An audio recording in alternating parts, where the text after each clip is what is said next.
Getsemani adalah tempat di mana ketakutan menjadi ketaatan, saudara. Getsemani bukan hanya taman di kaki Bukit Zaitun. Getsemani adalah titik nadir, penentuan di mana Yesus bergumul secara rohani, emosional, fisik. Dia begitu takut, namun dia tidak lari. Dia sangat tertekan, namun tetap memilih taat. Kenapa Yesus takut? Padahal dia Tuhan.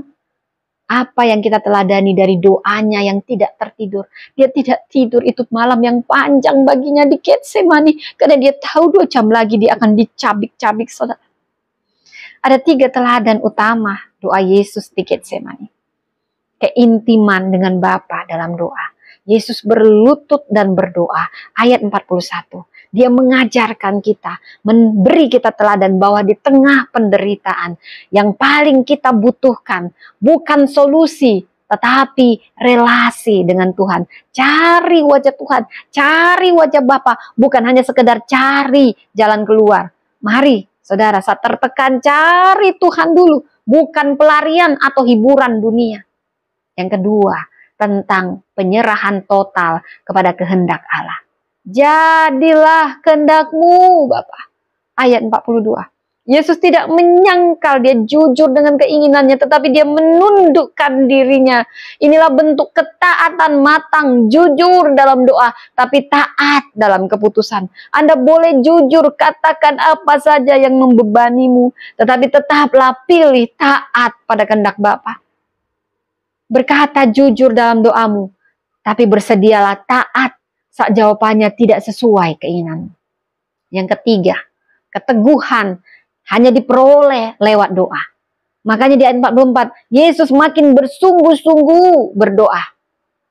Yesus tidak menyerah pada rasa takut. Dia menghadapinya dengan tekun dalam doa sampai malaikat datang menguatkannya.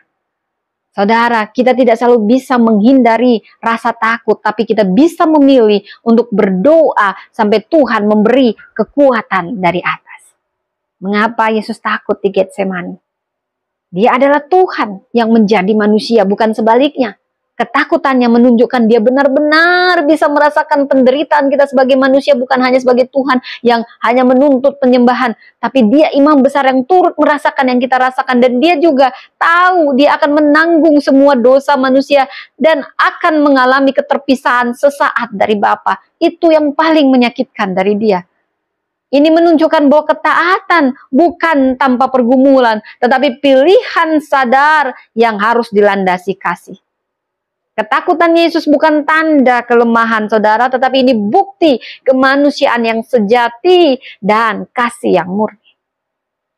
Dari Getsemani ada 3 pesan ilahi untuk kita. Bahwa setiap ketakutanmu dalam doa, bukan dalam pelarian. Kedua, taatilah kehendak Bapa meskipun tidak nyaman. Ketiga, berdoalah terus sampai kekuatan dari atas dicurahkan. Saudara, doa yang tertidur itu melemahkan jiwa kita. Tapi doa yang berjaga itu menyalakan ketaatan. Di Getsemani, Yesus tidak menghindari salib, tetapi dia mempersiapkan dirinya untuk menanggungnya. Ketaatan sejati bukan tanpa air mata, saudara, tetapi tetap kita memilih kehendak Allah di tengah ketakutan. Setiap orang pasti punya Getsemani sendiri. Tempat di mana kita diuji, digoncang, bahkan menangis sendirian. Namun ingatlah, Getsemani bukan akhir, itu justru awal kemenangan yang akan lahir melalui ketaatan kita. Saya tutup dengan satu pantun, saudara. Dalam gelap, Yesus berdoa, tak tertidur meski letih jiwa. Di taman sunyi, ia berserah, kasihnya menang meski dunia gelap. Tuhan memberkati.